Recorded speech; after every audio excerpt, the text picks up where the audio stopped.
L'actualité, on continue sur Alt24 News. Merci de nous rejoindre. Voici les principaux titres de l'actualité de ce 19h Info.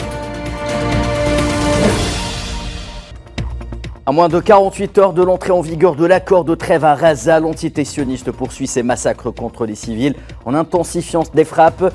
Près de 90 martyrs signalés durant les dernières heures, portant le bilan global des victimes à 46 876 martyrs et 110 642 blessés.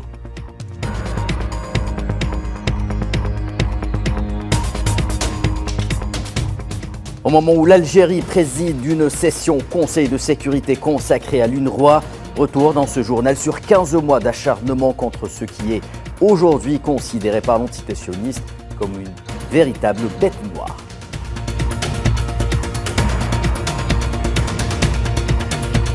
Le Soudan du Sud à l'actualité ce soir. L'Algérie participe à la réunion du comité ad hoc de haut niveau de l'Union africaine dans le but d'assurer le suivi de l'application de l'accord de paix revitalisé.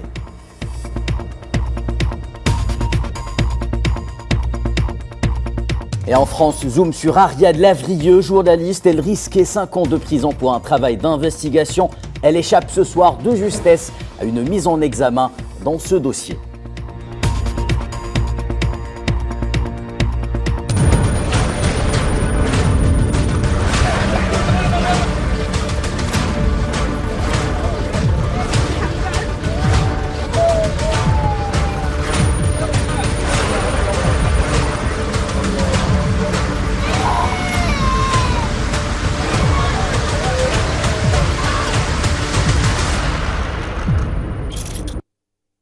Madame, Monsieur, bonsoir. Dans la bande de Gaza, et malgré un accord de trêve arraché par la résistance palestinienne, un génocide mené par l'entité sioniste se poursuit pour le 463e jour consécutif, soit 15 mois d'exactions en tout genre. Le bilan global des massacres s'élève en ce vendredi 17 janvier à 46 876 martyrs et 110 642 blessés. Selon les autorités sanitaires de Gaza, pas moins de 4 massacres ont été commis durant les dernières 24 heures, faisant un bilan de 88 martyrs et 189 blessés. Les Palestiniens de Gaza vivent sans doute les heures les plus dures depuis le début de l'agression sioniste, avec une intensification des frappes et des massacres commis par l'armée d'occupation depuis l'annonce de l'accord de trêve. Pas moins de 150 martyrs et plusieurs centaines de blessés ont en effet été signalés. Plus de 20 martyrs sont tombés depuis ce matin. Des exactions qui démontrent une fois de plus le caractère génocidaire des attaques de l'occupation à Gaza, profitant ainsi des dernières heures avant l'entrée en vigueur de l'accord de cessez-le-feu prévu dimanche prochain pour faire le maximum de victimes parmi les civils palestiniens.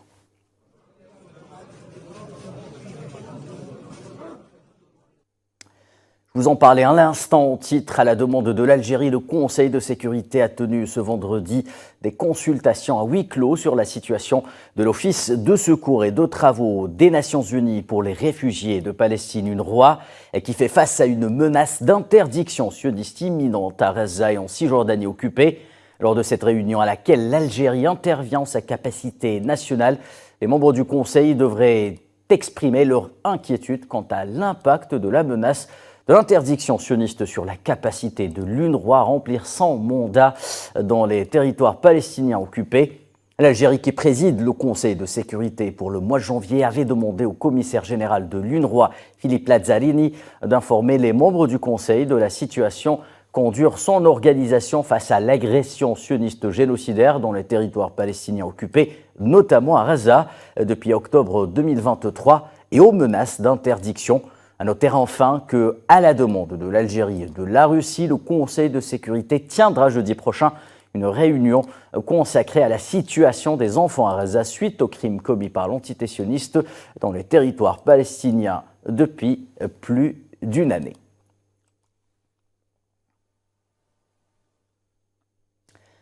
Véritable bête noire de l'entité sioniste donc, l'UNRWA a été ardemment combattue de toutes les manières par l'occupation sioniste, voulant à tout prix interdire son action nécessaire à la survie des Palestiniens.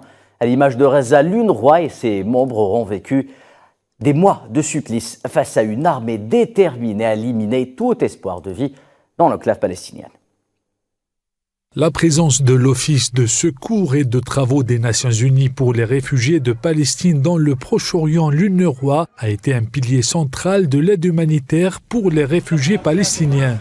L'agence onusienne a pour tâche de fournir des services de base dans un contexte de crise humanitaire permanente, gérant des centaines d'écoles à Gaza, offrant une éducation gratuite à plus de 285 000 enfants. Ces écoles ne sont pas seulement des lieux d'apprentissage, mais se sont transformées aussi en des abris pour des milliers de familles déplacées depuis le génocide sioniste et assurent aussi des soins de santé primaire et des médicaments essentiels dans une région où le système de santé est quasi paralysé.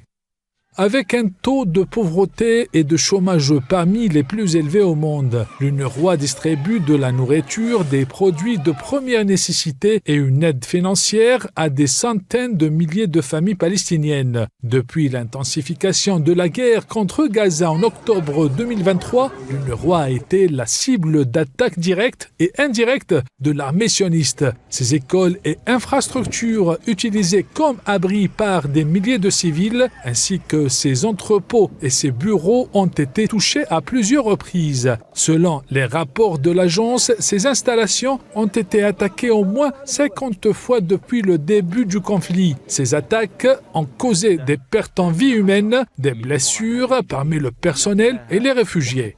Malgré ces agressions répétées, l'agence a poursuivi ses missions et reste un symbole de solidarité et de résistance pour des millions de réfugiés palestiniens. À l'heure où une trêve annoncée apporte un mince espoir pour les Gazaouis, son rôle est aujourd'hui plus que jamais nécessaire, surtout que la prochaine étape, il s'agira d'acheminer les aides par les passages frontaliers comme le stipule l'accord, pour soulager les souffrances des déplacés et préparer un avenir où les droits et la dignité de ces populations soient enfin respectés.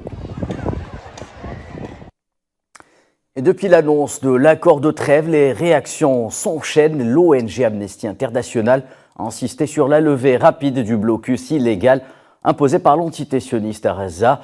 Il n'y a pas de temps à perdre, a averti l'ONG, soulignant que l'entité sioniste avait bloqué et entravé de manière continue et délibérée l'acheminement de l'aide humanitaire à Gaza. Rappelons que les civils palestiniens ont été confrontés durant de longs mois à des niveaux de famine sans précédent ayant engendré de nombreux martyrs, parmi les bébés notamment.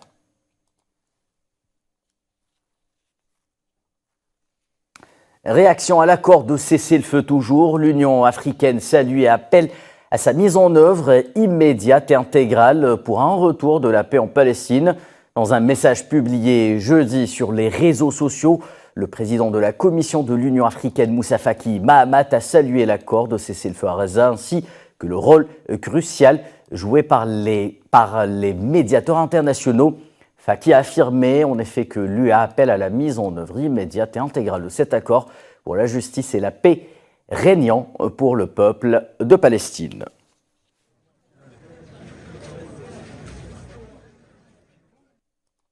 Et puis l'Allemagne qui réagit également à l'annonce de cessez-le-feu. Le chancelier Olaf Scholz considère que cet accord est une très bonne nouvelle.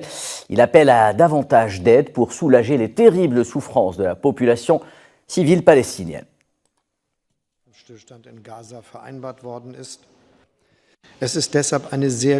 C'est une très bonne nouvelle qu'un cessez-le-feu ait été conclu à Gaza et que les otages, dont les Allemands, aient été libérés. Le gouvernement américain, l'Égypte et le Qatar ont mené ces négociations avec beaucoup de persévérance. Nous les remercions vivement pour ce qui a été obtenu. Il sera décisif que l'accord soit maintenant mis en œuvre de manière conséquente, étape par étape, car à la fin, tous les otages doivent être libérés. Les dépouilles des otages morts doivent être remises aux familles afin de leur permettre de faire leurs adieux dans la dignité.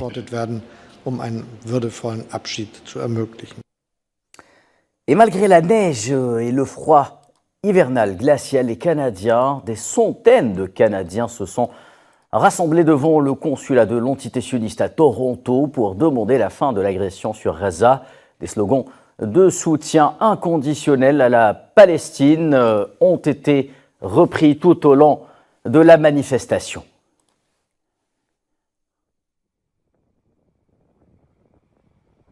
Nous voyons enfin un accord de cessez-le-feu après 15 mois de crimes odieux contre la population de Gaza. Mais alors que nous célébrons, nous devons reconnaître que le cessez-le-feu arrive 15 mois trop tard. Cet accord est sur la table depuis mai 2024. Au lieu d'accepter l'accord, Israël a décidé de poursuivre le génocide et le siège de notre peuple. Après le cessez-le-feu, nous devons aider à la reconstruction de Gaza. Nous devons nous assurer que tous ceux qui ont permis ce génocide répondent de leurs actes. Nous devons suivre les décisions de la Cour pénale internationale et de la Cour internationale de justice. Les rues de la capitale indonésienne Jakarta ne sont pas restées indifférentes à l'accord de cessez-le-feu à Gaza. Des centaines de citoyens se sont rassemblés devant l'ambassade des États-Unis pour célébrer l'accord de cessez-le-feu.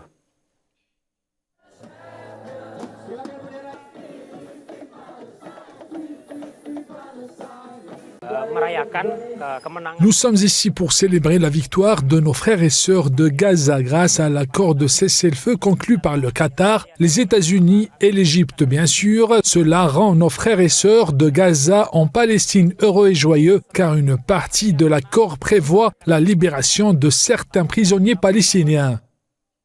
Même scène de joie en Iran, cette fois-ci les Iraniens sont descendus en masse dans la rue après les prières du vendredi pour célébrer l'accord de cessez-le-feu qu'ils considèrent comme une victoire pour l'axe de la résistance.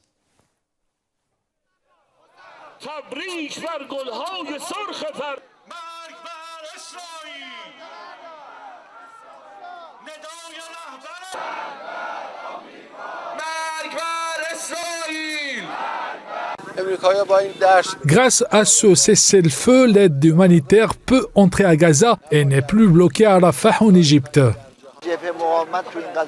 Les États-Unis, dont l'ambassade se trouve juste devant nous, doivent condamner et arrêter toute attaque éventuelle d'Israël pendant l'accord de cessez-le-feu. Allez, pour revenir sur ces dernières heures vécues par les Palestiniens de Gaza à la suite de l'annonce du cessez-le-feu, nous en parlons dans l'invité du 19h.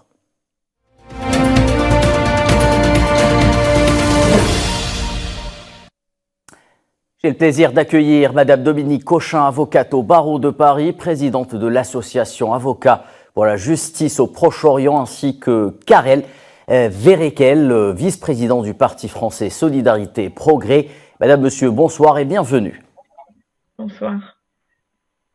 Tout d'abord, j'aimerais, Madame, Monsieur, avoir votre réaction à cet accord de cessez-le-feu négocié d'une main de maître par les médiateurs internationaux ainsi que la résistance palestinienne. Il intervient après près de 15 mois de génocide et des dizaines de milliers de martyrs et des centaines de milliers de blessés. À commencer par vous, Madame Cochin.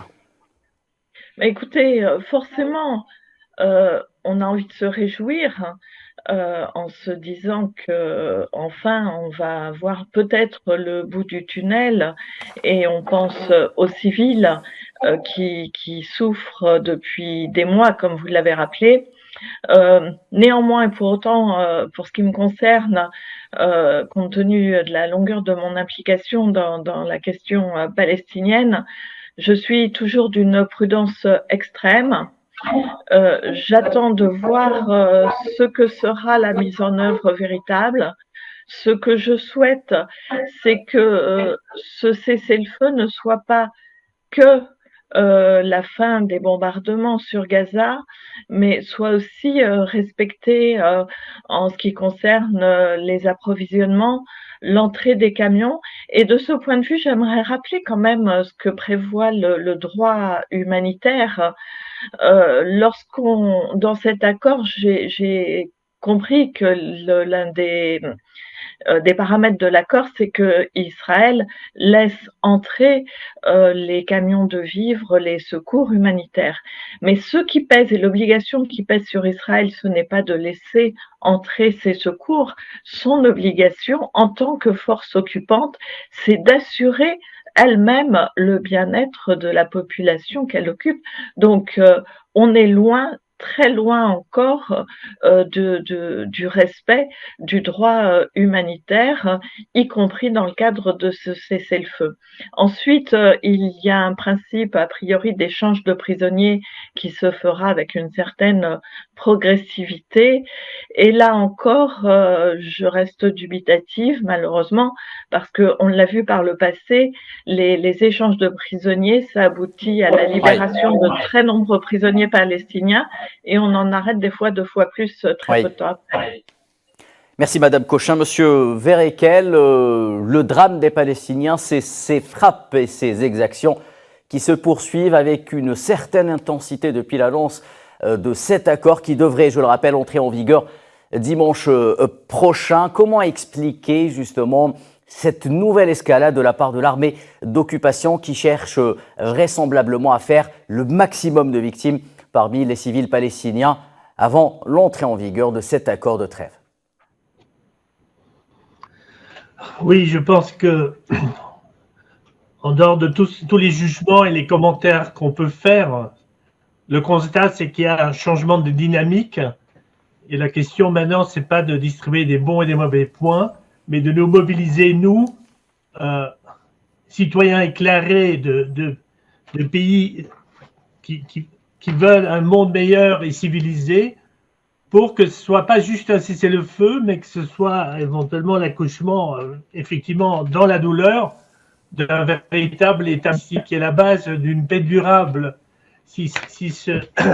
Donc, l'arrivée de Trump, qui a coïncidé avec une fatigue et en réalité une défaite d'Israël, si on l'aime ou l'aime pas, le Hamas a remonté ses forces. La preuve en est, c'est qu'Israël est bien obligé de négocier avec le Hamas à Doha.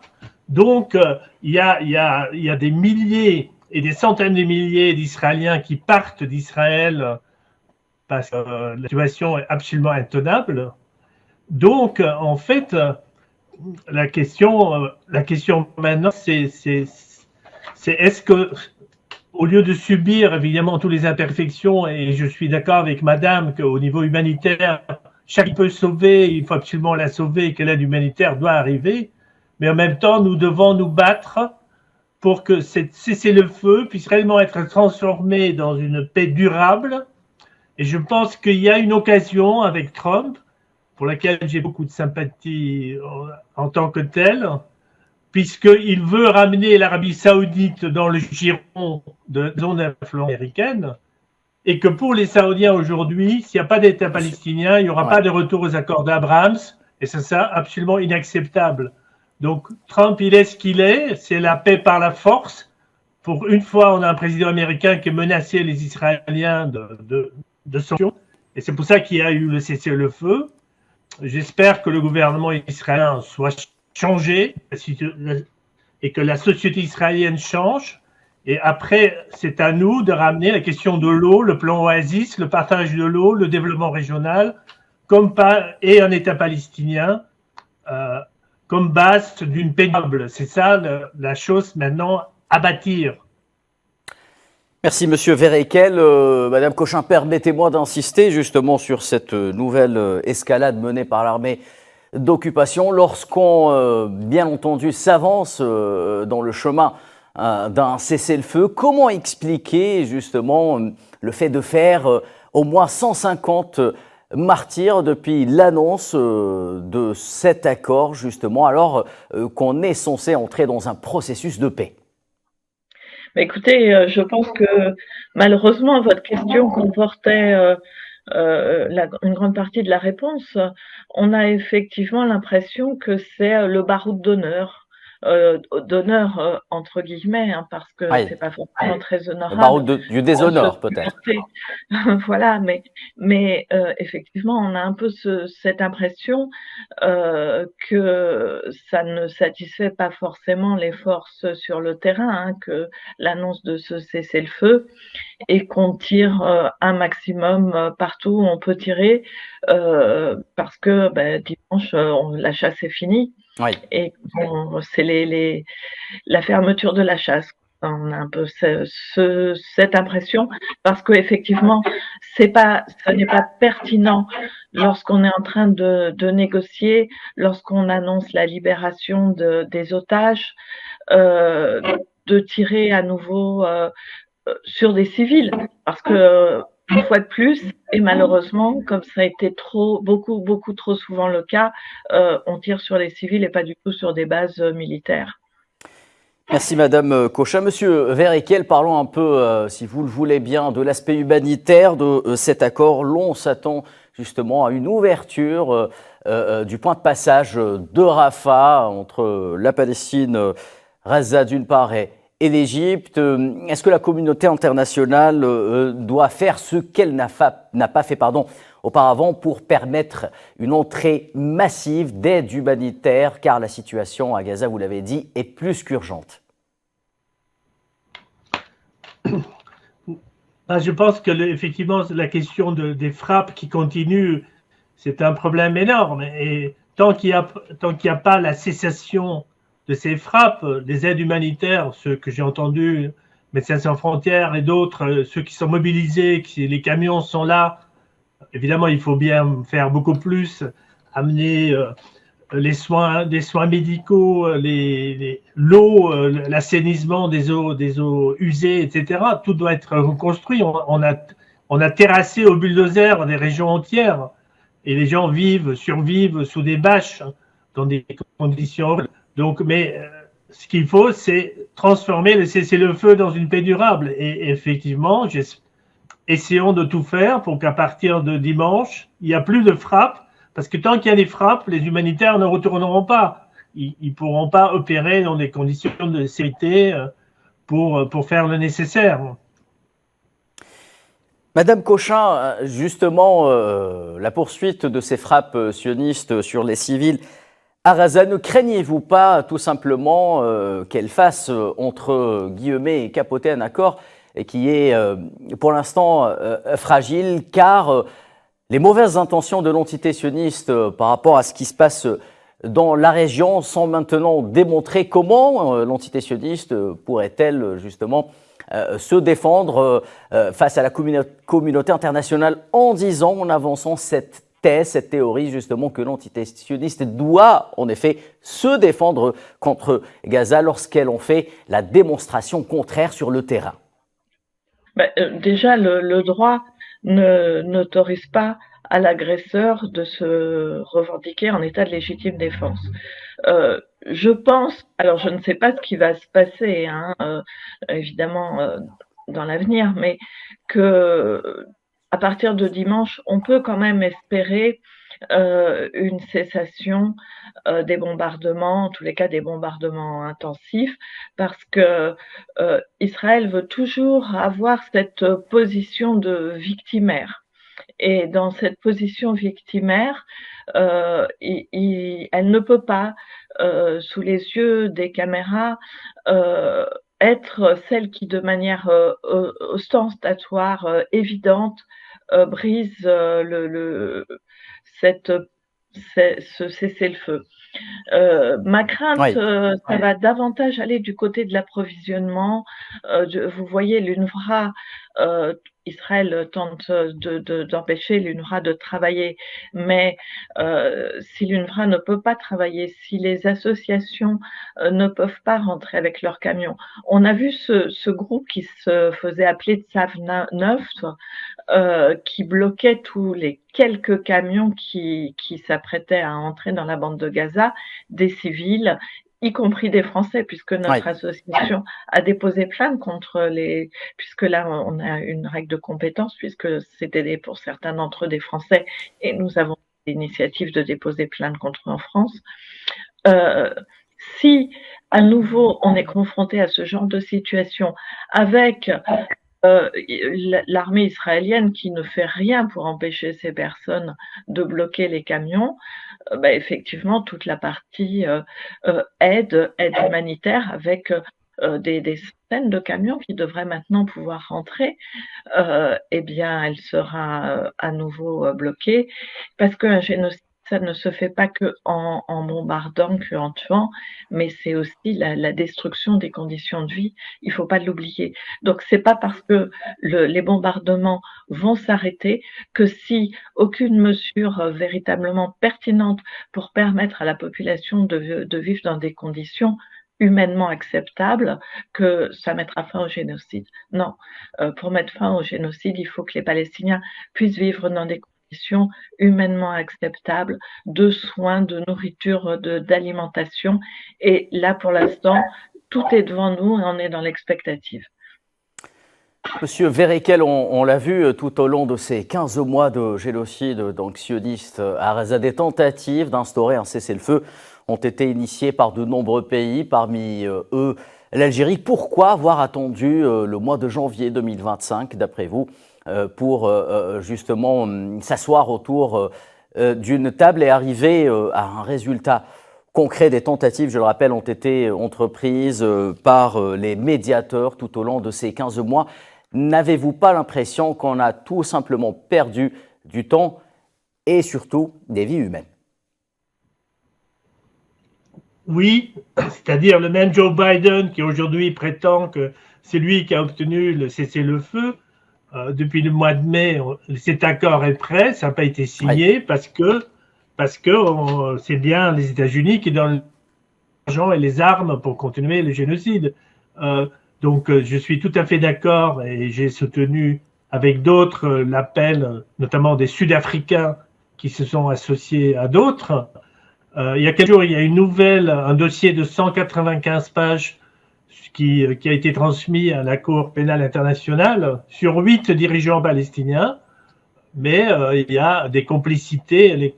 Le silence coupable et la complicité américaine, à un moment donné, un génocide, c'est pas juste maintenant on oublie et vous pouvez rentrer chez vous. À un moment donné, il faut que les gens soient convoqués devant la cour, soient jugés et en prison.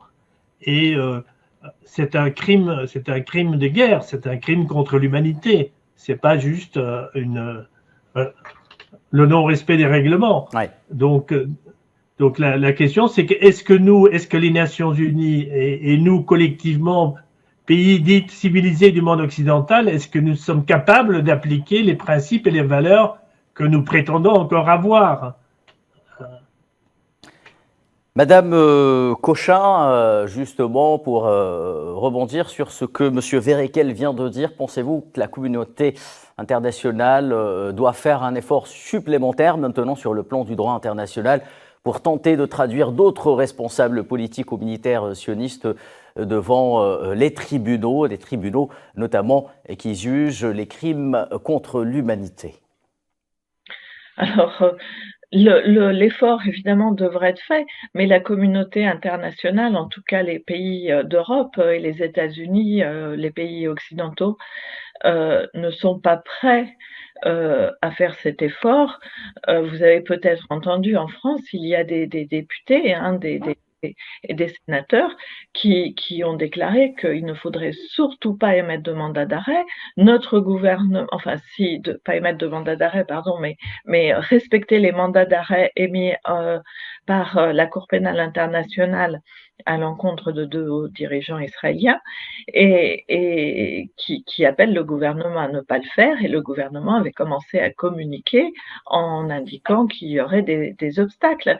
Et vous savez qu'aux États-Unis, ils ont un texte de loi qu'on appelle le texte d'agression de la haie, qui a été voté et qui s'appelle comme ça parce que l'idée c'est on peut aller bombarder la haie, le siège de la Cour pénale internationale, s'ils arrêtent un Américain ou un de nos alliés, notamment des Israéliens. Et des mesures de représailles déjà ont été initiées par les États-Unis contre des membres de la Cour pénale internationale. Donc on est dans une situation totalement ubuesque, et le fait que tout le commerce international se fait en dollars nous rend totalement, nous met à la merci en réalité de tous ces desiderata américains. Donc on n'est pas du tout sorti de l'auberge de ce point de vue-là, et je pense malheureusement qu'on n'est pas prêt sur le plan international à voir, en tous les cas au niveau de la CPI, des jugements rendus, étant il s'est rappelé qu'à la Cour pénale internationale, on ne juge que les personnes qui ont été arrêtées. Il n'est pas possible de juger par contumace ou in absentia, c'est-à-dire les personnes non présentes dans les geôles de la cour. Donc, avant que les auteurs soient interpellés, arrêtés et livrés à la Cour pénale internationale, je pense malheureusement qu'il va se passer beaucoup de temps. C'est pour ça que tous les avocats de tous les États doivent poursuivre leurs ressortissants, les doubles nationaux, devant les législations de leur propre État. Monsieur Verrekel, vous l'avez rappelé tantôt, sur le plan du droit international, également l'urgence, c'est de faire en sorte que les Palestiniens aient leur propre État, un État de plein droit reconnu aux Nations Unies. Comprenez-vous par exemple que la France ne daigne toujours pas reconnaître l'État palestinien lorsqu'on sait que d'autres pays européens, l'image de l'Espagne, de l'Irlande ou encore de la Slovénie, ont déjà franchi le pas? Oui, personnellement, je comprends mal. L'argument officiel, c'est qu'on veut bien le faire le moment où on pourra le négocier en échange de quelque chose d'intéressant, y compris pour la France. Donc, ça devient une hypocrisie, parce que la réalité, c'est que depuis 2014, depuis que M. Sarkozy a ramené la France donc au commandement intégré de l'OTAN, certains disent qu'il n'y a plus de politique étrangère française, parce qu'on s'est tellement aligné sur Washington qu'on ne peut pas faire un faux pas et prendre des initiatives sur quoi que ce soit. Donc, ce moment, maintenant, il faut que ce soit terminé et que la France récupère sa souveraineté et puisse fasse entendre sa voix, notamment en présentant des initiatives courageuses. Au lieu d'inviter M. Smotrich, qui est autorisé à collecter des fonds à Paris pour financer des groupuscules fascistes en Israël qui font l'éloge du génocide, la France devrait être beaucoup plus courageuse. Oui. Madame Cochin, dernière question pour revenir sur cet aspect de l'UNRWA. Que faut-il faire aujourd'hui au sein des Nations Unies, notamment pour faire en sorte que cette organisation onusienne n'ait plus à subir justement les attaques injustes de l'entité sioniste visant à interdire son action à la fois à Gaza, mais également en Cisjordanie occupée? Écoutez, que faut-il faire au niveau des Nations Unies? Je pense qu'il faut être très ferme à l'égard d'Israël, voire même envisager des sanctions, Oui. et voire même, on parle des fois de gel des avoirs, etc.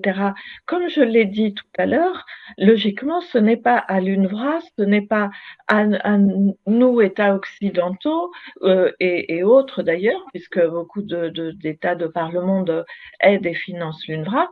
Logiquement, ce n'est pas à nous de payer la facture. C'est à Israël, la puissance occupante. Ça, c'est la loi internationale.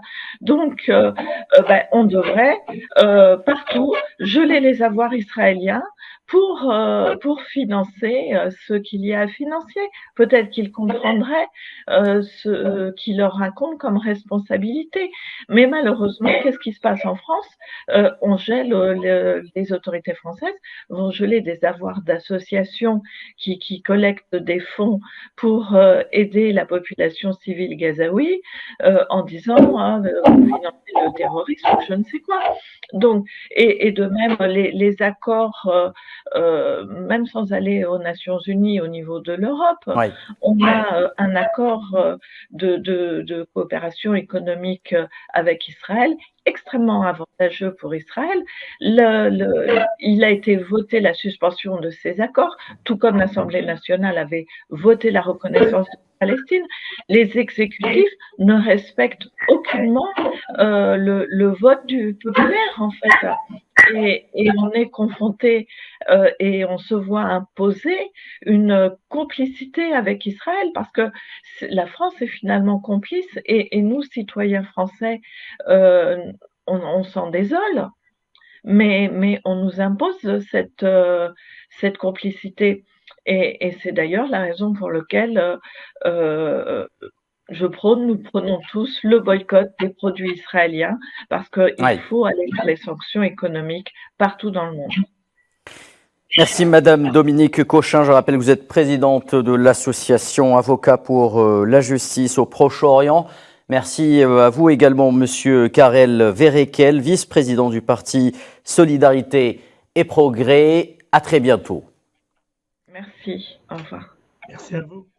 Le président russe Vladimir Poutine a de son côté réagi à l'annonce d'un cessez-le-feu à Gaza. Le président russe dit espérer que la trêve permettra une stabilisation rapide de la situation.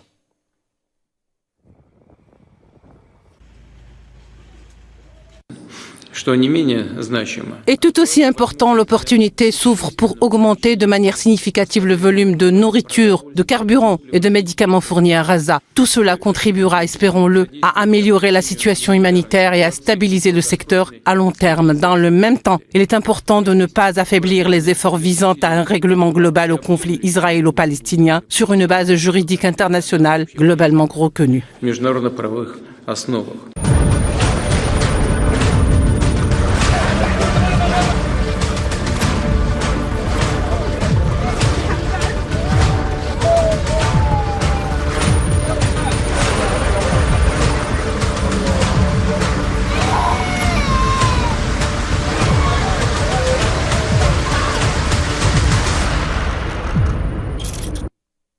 Direction le Liban à présent, le Conseil de sécurité des Nations Unies a appelé jeudi à la formation rapide d'un nouveau gouvernement au pays.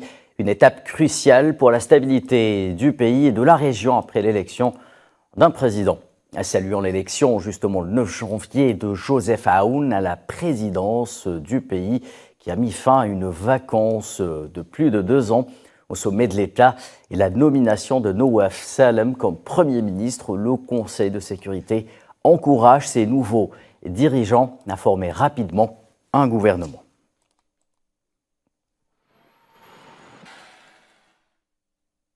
Les Nations Unies ont annoncé avoir lancé avec leurs partenaires le plan de réponse humanitaire au Yémen au profit de plus de 10 millions de personnes.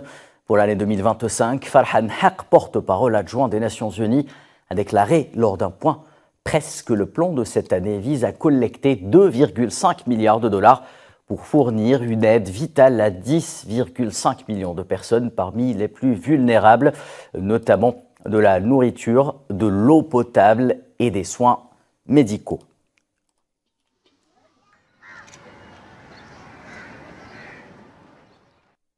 Restez avec nous, l'actualité se poursuit dans le continent africain.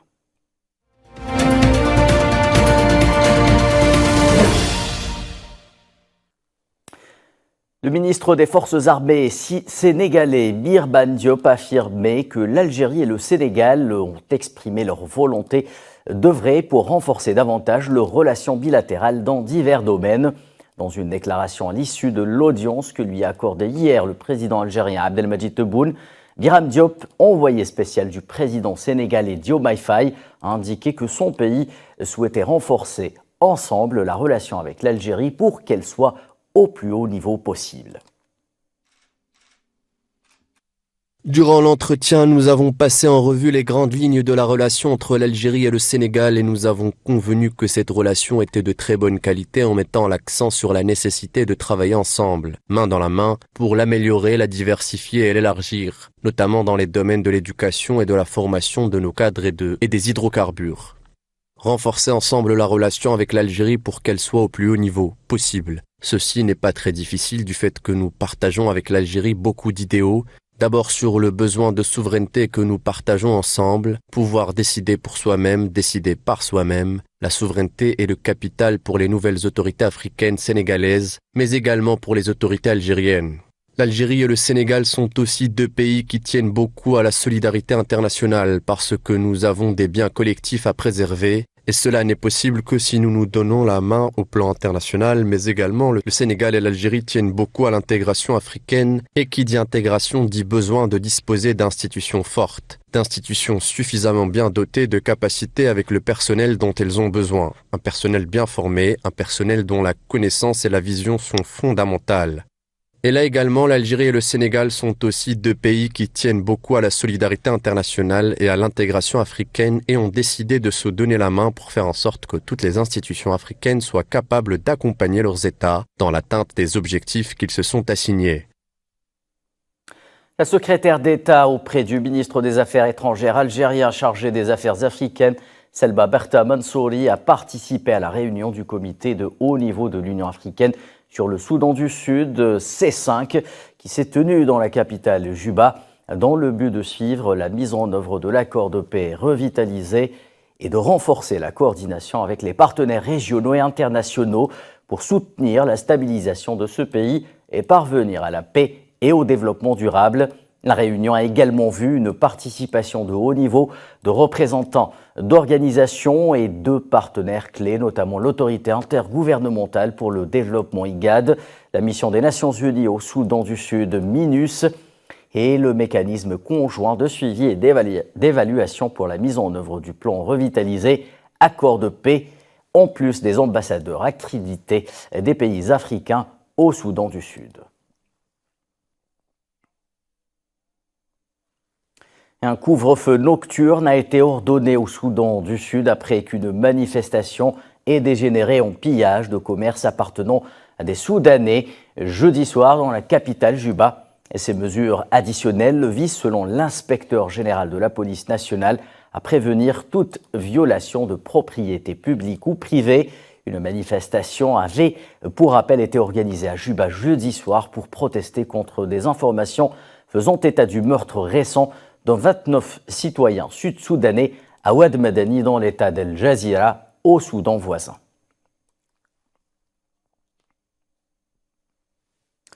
Le gouvernement du Sierra Leone a donné son agrément à la nomination de Abdelhafid Hachem en qualité d'ambassadeur extraordinaire et plénipotentiaire de l'Algérie auprès de la République de Sierra Leone, via un communiqué publié aujourd'hui par le ministère des Affaires étrangères de la communauté nationale à l'étranger des affaires africaines algériennes. Et des détachements avancés de l'armée populaire de libération sahraoui ont ciblé des bases des forces d'occupation marocaines le long du mur de la honte, leur infligeant de lourdes pertes humaines et matérielles, a indiqué jeudi la direction centrale du commissariat politique de l'armée sahraoui dans un communiqué.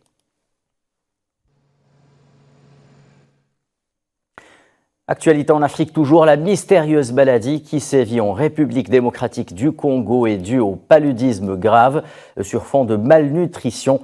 La confirmation des autorités sanitaires congolaises est tombée jeudi via un communiqué du ministère de la Santé publique se référant à la maladie qui circule depuis le mois d'octobre dernier dans la zone de la santé de Panzi, dans la province du Kwango, au sud-ouest du pays.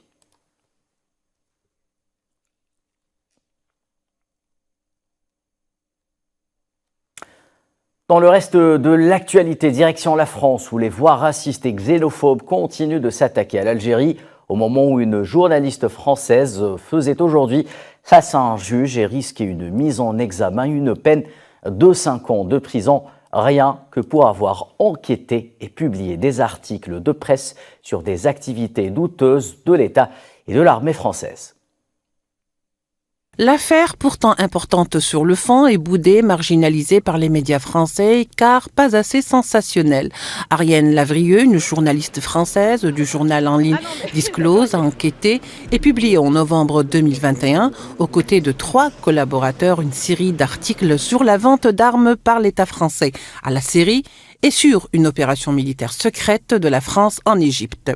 Son travail d'investigation journalistique censé s'inscrire dans le cadre de la loi du 29 juillet 1881 sur la liberté de la presse lui valait ce matin une audition devant juge pour une possible mise en examen. C'est que le début d'une bataille, en tout cas c'est pas du tout la fin de la bataille, parce que la loi qui a contribué à nous conduire ici ce matin et à vous faire déplacer un vendredi matin par un froid polaire ici, cette loi de 2010, la loi dite Dati, est toujours en vigueur et elle vous menace tous. Vous qui êtes journalistes, qui ne recopiez pas scrupuleusement des communiqués de presse, vous pouvez être placé en détention, perquisitionné, espionné, parce qu'un juge l'a décidé dans le cadre d'une enquête. Si vous ne recopiez pas scrupuleusement des communiqués de presse, vous pouvez être placé en détention, perquisitionné, espionné. Les mots de la journaliste sont durs. Ils témoignent du calvaire vécu par cette journaliste française dans son propre pays. Proposer 5 propositions à Rachida Dati et au gouvernement. L'idée, elle est très simple. C'est de protéger toutes celles et ceux qui veulent participer à la diffusion d'informations fiables, pas fables, qui veulent simplement résister à des pouvoirs qui veulent les faire taire et simplement faire vivre la démocratie. Elle dénonce une grave atteinte au secret des sources pendant cette procédure et affirme que son téléphone a été géolocalisé pendant près d'un mois, que ses comptes ont été épluchés et qu'on l'a suivi dans le tramway. Qui a déployé les moyens de la lutte antiterroriste pour géolocaliser mon téléphone, me suivre dans le tramway, dans des déplacements professionnels, privés. Mais en creux, l'affaire Lavrieux raconte une toute autre histoire, celle d'une France donneuse de leçons, se disant pourtant attachée à la liberté d'expression et à la liberté du journalisme et des journalistes, prête à emprisonner ceux qui tentent de franchir des lignes invisibles, celles des sentiers impénétrables des intérêts inavouables. Après des plaintes du ministre des Armées, une instruction a été ouverte en juillet 2022. La journaliste avait été placée en garde à vue et perquisitionnée en septembre 2023. Conflit en Ukraine, l'Algérie a réitéré son appel à l'Ukraine et à la Russie à faire preuve de calme et de retenue et à avancer vers une désescalade des tensions, les invitant à garantir en priorité la sécurité des populations civiles. Nous appelons de nouveau les parties au conflit à cesser les hostilités sans condition aucune, à faire preuve de calme et de retenue et à avancer vers une désescalade des tensions. Déclaration faite par le président du Conseil de sécurité et représentant permanent de l'Algérie auprès des Nations Unies, Ammar Benjama, lors de son intervention jeudi à une réunion consacrée au maintien de la paix et de la sécurité en Ukraine au Conseil de sécurité. Dans le reste de l'actualité également, on zoome sur les relations entre la Russie et l'Iran. Le traité de partenariat stratégique global signé aujourd'hui entre les deux pays donnera une impulsion à la coopération pratique dans tous les domaines. Déclaration faite par le président russe Vladimir Poutine lors de sa rencontre avec son homologue iranien Masoud Pezeshkian à Moscou. En visite officielle en Russie, le président iranien est arrivé ce vendredi à la capitale russe. De son côté, Pezeshkian a déclaré que l'accord en question ouvrait un nouveau chapitre de coopération entre les deux peuples.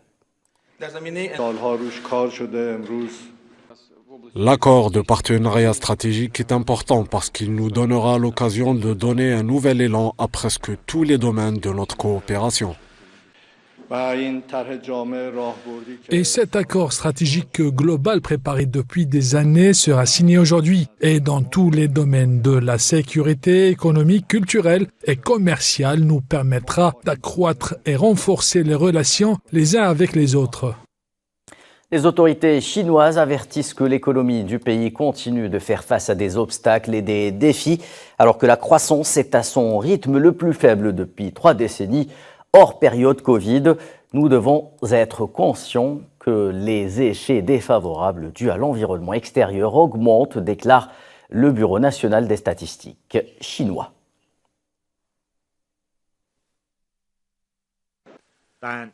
Cependant, nous devons être conscients que les effets défavorables dus à l'environnement extérieur augmentent, que la demande inférieure est insuffisante, que certaines entreprises rencontrent des difficultés dans leur production et leur fonctionnement et que l'économie continue de faire face à des obstacles et des défis.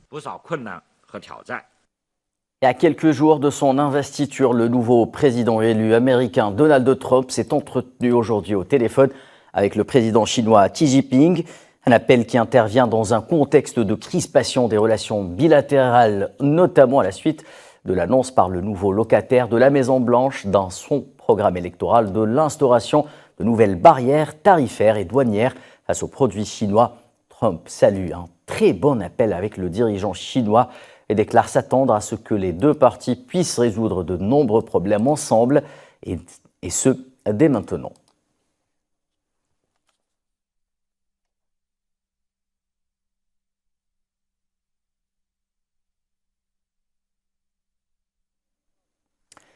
La polémique enfle aux États-Unis, ce alors que les flammes qui ravagent la Californie depuis plusieurs jours viennent à peine d'être maîtrisées. D'un côté de la rue, des maisons en ruine, de l'autre, un petit village de boutiques encore intactes, surveillé par des camions-citernes et des pompiers privés. Plus d'une semaine après les gigantesques incendies qui ont détruit des quartiers entiers de la ville de Los Angeles, l'on s'interroge sur la façon dont certains super riches de la ville semblent s'en être sortis presque indemnes en engageant des sociétés privées. C'est un sujet signé Safwan Ben Sabri.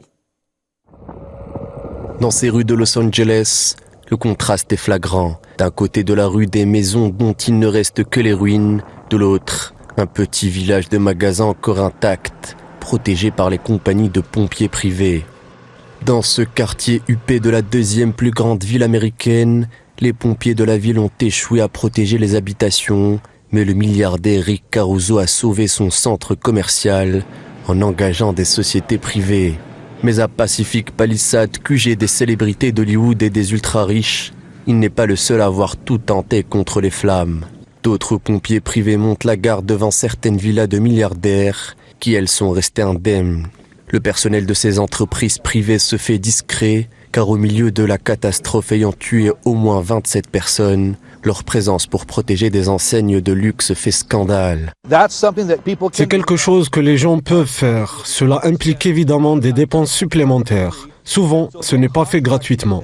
Ils passent donc des contrats avec ces entités ou ces entreprises privées pour qu'elles viennent fournir des services supplémentaires de lutte contre les incendies en fonction de l'événement en cours. Ces entreprises sont censées travailler en coordination avec les pompiers publics. Cependant, aucune preuve n'a été fournie sur cette collaboration. Un flou très critiqué par les Californiens qui réclament des comptes sur la gestion des incendies. Pour certains, l'intervention des sociétés privées nourrit les accusations de négligence envers la maire démocrate, accusée d'avoir réduit les budgets des pompiers publics. D'autres réclament une véritable transparence sur l'approvisionnement en eau de ces entreprises, alors que des bouches d'incendie financées par les impôts ont rapidement été asséchées. C'est la fin de ce journal. L'actualité continue sur Al24 News. Excellente soirée.